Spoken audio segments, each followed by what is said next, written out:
તો હવે બીજા મુદ્દાની વાત કરીએ તો ભારત હવે ચંદ્ર અને મંગળ સુધી પહોંચી ચૂક્યું છે। ટેકનોલોજી, વૈજ્ઞાનિક સિદ્ધિઓ અને ડિજિટલ ક્રાંતિના યુગમાં પણ આપણા રાજ્યના કેટલાક ખૂણા હજુ પણ અંધશ્રદ્ધાના અંધકારમાં ફસાયેલા છે। તાજેતરમાં અમદાવાદના વેજલપુર વિસ્તારમાં સામે આવેલી ઘટનાએ ફરી એકવાર આ હકીકત સામે મૂકી છે, જે એક વિધવા મહિલાને તાંત્રિક વિધિના નામે ડરાવીને 14 લાખથી વધુની છેતરપિંડી કરવામાં આવી। જ્યાં પતિ અને પુત્રના અવસાન બાદ તણાવમાં જીવી રહેલી વિધવા મહિલા તાંત્રિક રામપ્રતાપ ભાર્ગવના ચક્રવ્યૂહમાં ફસાઈ ગઈ। મહિલાના વિચારોમાં વારંવાર હેમર કરવામાં આવ્યું કે તેના ઘરમાં નકારાત્મક શક્તિઓનો પ્રભાવ છે અને તેમાંથી છુટકારો મેળવવા તાંત્રિક વિધિ જરૂરી છે। આરોપીઓએ એટલું પણ કહ્યું કે સ્મશાનમાં કાળા સાપ સાથે વિધિ કરવી પડશે, નહીં તો મહિલાનું પણ મોત થઈ શકે છે। આજે પણ ઘણા લોકોને મૂળભૂત રીતે સમજ નથી કે તાંત્રિક વિધિ, કાળા જાદુ જેવી વાતો વૈજ્ઞાનિક રીતે અસત્ય છે। શિક્ષણ, મીડિયા અને સામાજિક જાગૃતિ દ્વારા અંધશ્રદ્ધા સામે લડવું પડશે। જેમ કાનૂન કડક હોવો જ જોઈએ, તેમ લોકો અને સમાજની સમજ પણ તેજ હોવી જરૂરી બની ગઈ છે। જે પ્રમાણે અમદાવાદના વેજલપુર ખાતેથી જે કિસ્સો સામે આવ્યો, જેમાં હવે અંધશ્રદ્ધાના નામે 14 લાખથી પણ વધુ રકમ પડાવી લેવામાં આવે છે અને આ બે લોકો હવે પોલીસના સકંજામાં છે। તાંત્રિક વિધિના નામે 14 લાખ રૂપિયા પડાવ્યા હોવાનું ખુલ્યું હતું અને પોલીસ દ્વારા તપાસ પણ હાથ ધરવામાં આવી છે।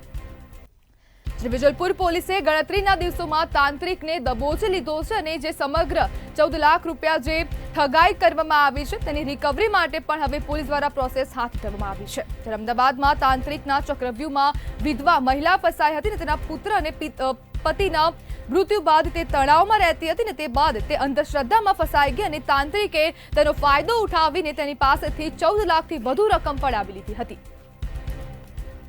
અંધશ્રદ્ધાનું જે ચક્રવ્યૂહ છે તેમાં હવે આ મહિલા ફસાઈ ગઈ હતી અને તે બાદ હવે વેજલપુર પોલીસ દ્વારા વધુ તપાસ હાથ ધરાઈ હતી અને તાંત્રિકની ધરપકડ કરવામાં આવી છે। જ્યારે ગણતરીના દિવસોમાં પોલીસ દ્વારા કાર્યવાહી કરવામાં આવી છે, જેમાં હવે તાંત્રિકની ધરપકડ થઈ ચૂકી છે અને જે પણ ઠગાઈ કરવામાં આવી હતી, જેટલા પણ પૈસા લેવામાં આવ્યા હતા, તેને હવે રિકવર કરવાની તપાસ પણ હાથ ધરાઈ છે। જ્યારે તાંત્રિક બાબા રામપ્રતાપ ભાર્ગવ વિરુદ્ધ ફરિયાદ નોંધાવવામાં આવી હતી અને જે મહિલા છે તેના ભાઈ દ્વારા વેજલપુર પોલીસ સ્ટેશન ખાતે ફરિયાદ નોંધાવવામાં આવી હતી। જ્યારે કૌભાંડમાં ગુરુમાતા ઉર્ફે વિજેન્દ્ર દેવીની પણ સંડોવણી સામે આવી હતી। સમગ્ર મામલે એક વ્યક્તિની ધરપકડ કરાઈ છે। આજે બાબા છે તેમની ધરપકડ કરવામાં આવી છે। તે તંત્ર વિધિ નહીં કરાવે તો મહિલાનું મોત થશે તેવું કહીને ડરાવી હતી અને ડરાવી ધમકાવી તેની પાસેથી રૂપિયા પડાવવામાં આવ્યા હતા। જ્યારે તાંત્રિક વિધિના નામે 14 લાખ પડાવ્યાનું સામે આવ્યું હતું। મહિલાએ તેમની વાતોમાં આવીને લોન લીધી હતી અને તેના પોતાના જે સોનાના દાગીના હતા તે પણ વેચી દીધા હતા અને તે બધા દાગીના અને લોન લીધેલા પૈસા તેને આ તાંત્રિકને આપ્યા હતા। જ્યારે વેજલપુર પોલીસ દ્વારા આ કાર્યવાહી કરાઈ છે, જેમાં હવે બાબાની ધરપકડ કરવામાં આવી છે। અમદાવાદ જેવા શહેરોમાંથી અંધશ્રદ્ધાનું વધુ એક ઉદાહરણ સામે આવ્યું,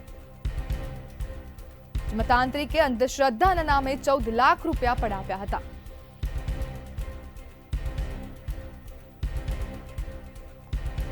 વેજલપુર પોલીસે ધુતારા તાંત્રિકની ધરપકડ કરી છે અને ગણતરીના દિવસોમાં પોલીસ દ્વારા હવે આ કાર્યવાહી કરવામાં આવી છે, જેમાં મહિલાના જે પૈસા છે તેને રિકવર કરવાની પ્રોસેસ પણ હાથ ધરવામાં આવી છે। ત્યારે બ્લેક મેજિક બાબાના ચક્રવ્યૂહમાં આ વિધવા મહિલા ફસાઈ ગઈ હતી। તાંત્રિક બાબા રામપ્રતાપ ભાર્ગવ વિરુદ્ધ ફરિયાદ દાખલ કરવામાં આવી હતી।